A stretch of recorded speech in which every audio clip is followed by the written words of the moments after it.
Bonjour et bienvenue sur ma chaîne Savoir pour tous. Aujourd'hui, donc, on va étudier un nouveau module qui sera la programmation en HTML. Ce module comportera pas mal de leçons, mais aujourd'hui ce sera donc l'introduction qu'on va voir afin de comprendre un peu comment ça fonctionne. Donc cette leçon portera au départ sur les fondamentaux du HTML, puis tout doucement nous irons vers l'évolution de celui-ci qui est l'HTML5, référence à l'heure actuelle où je fais ce tutoriel. L'origine du web. Alors tout a commencé par la DARPA, Advanced Research Project Agency Network, qui crée ARPANET. Ce fut le premier réseau à transférer des paquets développés aux États-Unis par la DARPA. Le concept de transfert de paquets deviendra la base de transfert de données sur Internet. Avant, la communication était basée sur la communication par circuit électronique, par exemple, l'utilisation d'un téléphone dont je vous montre une petite photo pour petit souvenir à ceux qui ont connu ça. Pour plus d'informations, vous pouvez consulter le site web suivant afin d'en savoir plus sur la naissance. Donc là aussi, je vous mets souvent des petits liens wiki. Je ne m'amuserai pas à faire des copier-coller de ce qu'il y a sur wiki. Je préfère mettre mon savoir et mes compétences. Et après, afin que les informations soient complémentaires, je vous mets des liens wiki. D'autre part, j'ai aussi récemment regardé une vidéo sur le site Netflix qui parle de la naissance du web. Très bon documentaire que je vous conseille de regarder afin de vous faire une idée sur l'origine du web. Donc en fin de compte, ce lien, je vous ai fait un petit lien, c'est simplement un trailer sur YouTube. Vous allez voir de ce pas le trailer, donc je vous montre la vidéo où elle se trouve. À vous de voir comment récupérer cette vidéo, l'acheter ou autre chose. La naissance du HTML. Alors, la partie 1, dans les années 1980, le réseau est scindé en deux. MINET, réseau militaire, et NSFNet, réseau universitaire.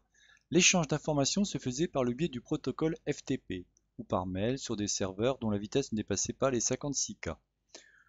Pour la petite anecdote ou le petit souvenir, on va dire, moi-même j'utilisais des modems 28K, dont je vous laisse écouter le bruit qui, pour les plus anciens, leur rappellera des souvenirs.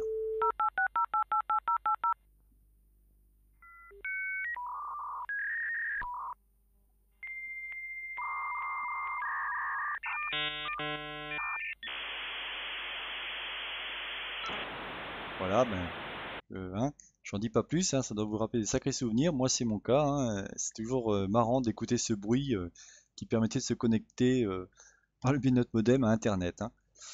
Taper une adresse IP était contraignante et lourde. Il fallait toujours se rappeler des chiffres comme 173.194.67.94.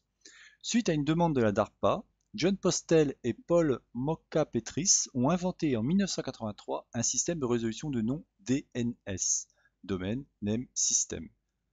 Plus besoin de taper une adresse IP, par exemple 173.194.67.94, mais tout simplement google.fr.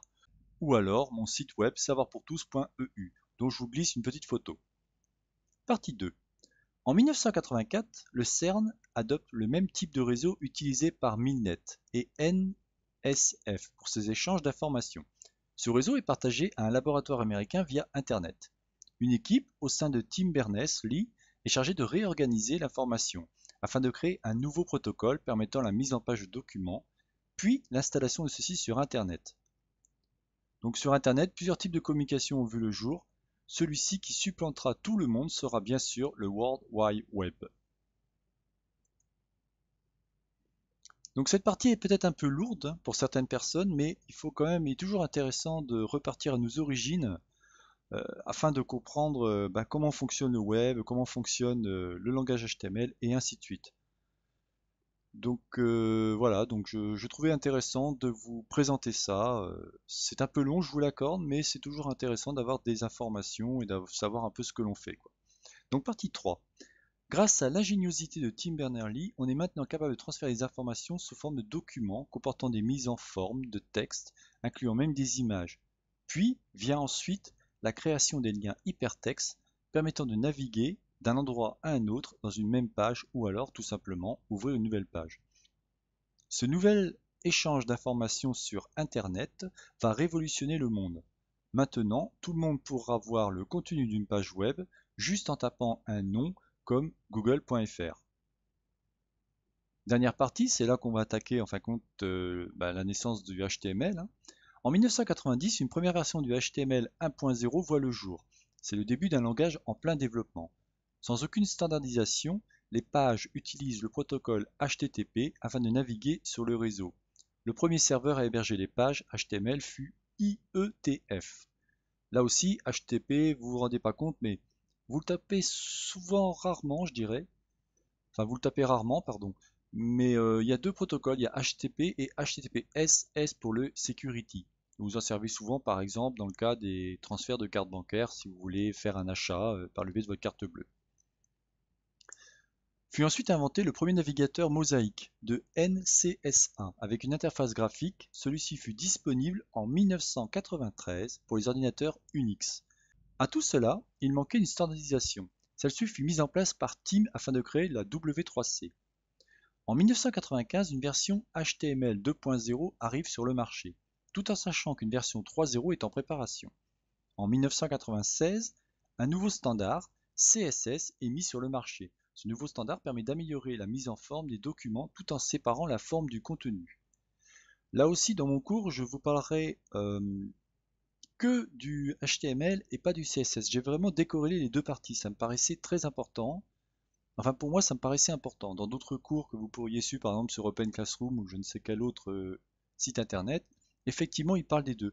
Moi, je trouve intéressant de faire une approche différente, c'est de parler du HTML, de bien comprendre les structures HTML et ensuite attaquer le CSS.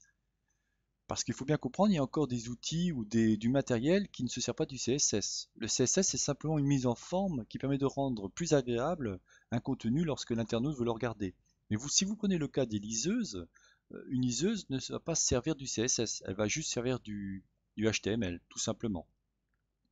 Donc là, par exemple, je vais vous montrer mon site internet. Et si je fais en sorte de désactiver les styles, vous allez voir que d'un seul coup, il ressemble plus du tout à cette mise en page que j'ai faite avec le CSS. Mais il n'empêche, le contenu n'a absolument pas changé. C'est simplement la mise en forme. Voilà, c'était la petite parenthèse. En 1997, une version HTML 3.2 arrive sur le marché. Des améliorations sont apportées afin de prendre en compte toutes les dernières nouveautés des derniers navigateurs. Et on continua ainsi jusqu'à la version 5.0 que l'on connaît actuellement. Donc pour finir, pour ceux qui voudraient en savoir un peu plus, parce que comme je vous disais, je ne fais pas de copier-coller sur Wikipédia, je vous ai glissé un lien afin de voir tout l'historique compte du HTML. Bon voilà, écoutez, c'était donc une première leçon sur l'apprentissage du HTML. Pour l'instant, c'était plutôt la naissance du HTML. D'autres vidéos, bien sûr, viendront qui vous expliqueront comment fonctionne le HTML. Je pense que la prochaine leçon portera sur les éditeurs, parce qu'en fin de compte, une page web, il faut utiliser un éditeur comme Sublime Text, Atom, Notepad++ pour ceux qui travaillent sur Windows, et ainsi de suite. Mais ça, on verra ça dans la prochaine leçon. Voilà, c'était donc Savoir pour tous, donc de Jean-Michel. Je vous dis à la prochaine. Bye bye.